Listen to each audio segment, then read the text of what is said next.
La stratégie qui brille n'est pas toujours celle qui rapporte le plus.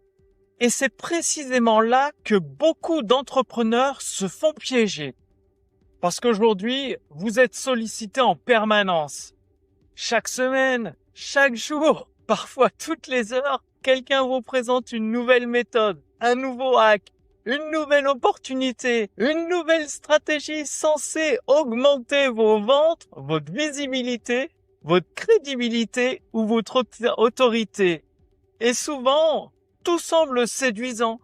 Le discours est propre, la promesse est forte, l'auteur a l'air compétent, il propose un livre best-seller, c'est ce qu'il met comme preuve, un passage télé, des trophées, des récompenses et des preuves sociales qui donnent envie de l'écouter.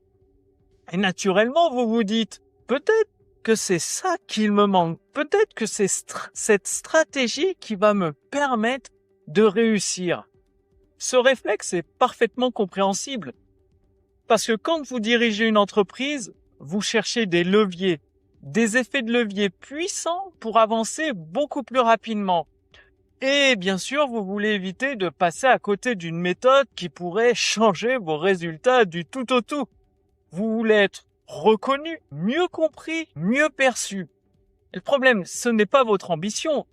Le problème principal, c'est le brouhaha, ce que j'appelle le bruit du monde. Parce que, entre les belles paroles qui s'écrasent contre les rochers de la réalité et les mirages dans le désert de l'inconnu, il devient très facile de confondre une stratégie qui impressionne avec une stratégie qui possède un vrai effet de levier. Pas plus tard qu'hier, un consultant, appelons-le Eric, me propose sa fabuleuse méthode pour trouver des clients. Il me présente ses preuves solides. Son livre est best-seller Amazon dans une catégorie depuis plusieurs semaines. Il est passé en direct à la télévision avec des célébrités et il a d'autres trophées et récompenses à son actif à me présenter. Alors, sur le papier, tout paraît très solide, très costaud. Mais par curiosité, je lui pose la question qui fâche. Quels sont tes revenus mesurés et vérifiables? Sont-ils reproductibles? Quel profit net cette stratégie t'a-t-elle permis d'encaisser dans ton entreprise? Bon, dès la première partie de la question, résultat mesuré, la stratégie d'Eric s'est écrasée au décollage. Il m'a donné une réponse évasive comme j'ai fait 2-3 ventes, mais cette stratégie, c'est surtout excellent pour la notoriété et asseoir ta crédibilité. Et c'est là que tout devient clair. Ses résultats dépendaient surtout de son opinion. Ils n'étaient pas vraiment mesurables, pas vraiment vérifiables indépendamment et pas vraiment reproductibles non plus. Or, une méthode qui fonctionne vraiment, elle n'est pas utilisée une seule fois sur un coup de chance. Elle est utilisée plusieurs fois, encore et encore, sur une longue période et avec un certain degré de fiabilité. Et c'est là que votre curiosité devient une force. Non, la curiosité n'est pas un vilain défaut. Pour un entrepreneur, c'est même un excellent système de protection. Poser des questions précises permet de déchirer le voile des apparences. Et la première erreur à éviter, c'est de vous laisser aveugler par les récompenses, ou les trophées, ou les palmarès, ou même les reconnaissances publiques, ou que ce soit aussi les validations d'institutions ou d'organismes externes. Alors oui, tout cela peut flatter, ça peut vous impressionner, mais il faut se rendre compte que ce sont souvent des opinions. Et une opinion n'a pas toujours un rapport direct avec la performance réelle d'une entreprise. Pour votre entreprise, les seuls trophées vraiment pertinents, ils sont très simples. Ce sont des clients qui signent, des paiements qui arrivent et le profit net qui reste à la fin. Et tout le reste, finalement, ça reste de la poudre aux yeux. Alors, la deuxième erreur, c'est de regarder uniquement l'effet présenté par le consultant, le formateur ou l'expert, sans jamais chercher à creuser sous la surface. Et bon, c'est parfaitement humain. Tout entrepreneur apprend à mettre ses forces en valeur. C'est normal. Mais les qualités mises en avant ne sont pas toujours celles dont votre entreprise a réellement besoin. Alors posez-vous cette simple question. Avez-vous besoin d'un livre best-seller aujourd'hui pour votre activité? Ou avez-vous besoin d'une stratégie qui attire des prospects intéressés, carte bancaire à la main, prêts à acheter vos produits? Ce n'est pas la même chose. Alors la troisième erreur, c'est de perdre de vue les intérêts de votre entreprise et de les remplacer sans vous en rendre compte par les intérêts de votre ego, que ce soit la reconnaissance, le prestige, la validation des autres acteurs du marché ou encore les trophées, les applaudissements.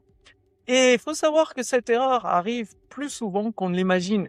Parce qu'un entrepreneur veut être connu pour ses créations, pour ses contributions, pour ce qu'il apporte à ses clients. Et c'est parfaitement légitime. Mais les sirènes de l'ego peuvent facilement détourner votre attention du vrai centre, du cœur de votre entreprise, vos clients. Ce sont eux qui font tourner la machine. Pas les trophées, pas les plateaux télé, pas les statuts flatteurs. Non, rien de tout ça. Toujours revenir à vos clients. Alors la première action, elle est très simple. Remettez toujours vos clients au centre. Toujours, en permanence. Avant de sauter sur une opportunité, ralentissez. Prenez le temps de vous poser les vraies questions. Par exemple, quels résultats cette stratégie promet-elle de réellement produire? Ces résultats peuvent-ils être mesurés? Peuvent-ils être vérifiés indépendamment de l'opinion de la personne qui vend la méthode? Les résultats sont-ils reproductibles? Et le créateur, l'auteur de la méthode, est-ce qu'il utilise lui-même cette stratégie de façon régulière? Plusieurs fois, ou est-ce qu'il a simplement bénéficié d'un coup de chance? Ce ne sont pas des questions agressives, ce sont des questions saines qui protègent votre entreprise. Alors, la deuxième action consiste à utiliser votre imagination de façon contrôlée. C'est très simple. Prenez quelques minutes dans le silence, fermez les yeux et projetez-vous après l'application de cette stratégie miraculeuse dans votre entreprise. Visualisez les conséquences directes, puis les conséquences secondaires. Est-ce que la scène devient claire dans les yeux de votre esprit, précise, évidente, ou est-ce qu'elle reste floue, imprécise, aléatoire? Car si vous n'arrivez même pas à visualiser clairement les conséquences concrètes d'une stratégie dans votre entreprise, comment pourrait-elle produire des résultats concrets dans la réalité? Votre entreprise mérite mieux qu'un pari, que de jouer à la roulette russe ou qu'un jeu de hasard présenté comme une méthode. Votre entreprise mérite des stratégies mesurables, éprouvées, vérifiables et reproductibles avec un vrai degré de fiabilité. Et c'est souvent ici que se trouve le vrai levier. Pas dans ce qui brille le plus, mais dans ce qui peut être prouvé, testé, répété, reproduit et amélioré. Alors je vous invite à vous poser cette question. Quelle est votre méthode pour repérer les stratégies réellement pertinentes dans votre entreprise? Ces stratégies qui ont un vrai potentiel de croissance. Ou peut-être que vous vous en remettez encore à la mode du moment, à celui qui crie le plus fort, à celui qui a la méthode qui brille le plus. Et surtout, pourquoi ce choix? Sinon, j'ai encore un petit truc en plus pour vous. À la veille de prendre sa retraite, Gary Bencivenga, considéré comme l'un des plus grands copywriters américains, a partagé une série d'enseignements issus de plusieurs décennies d'expérience en marketing direct. Ces principes ont inspiré des générations de rédacteurs publicitaires à perfectionner leur art de la persuasion, aussi bien en ligne que dans les médias imprimés. Alors si le sujet vous intéresse, c'est parfaitement cohérent avec ce que nous venons de voir. Parce qu'une bonne stratégie de persuasion ne repose pas sur l'opinion. Elle repose sur des principes testés, mesurés, comparés et affinés avec le temps par des itérations successives. Et les balles marketing de Gary Bencivenga rassemblent justement des idées issues de dizaines de millions de dollars de tests en publicité scientifique.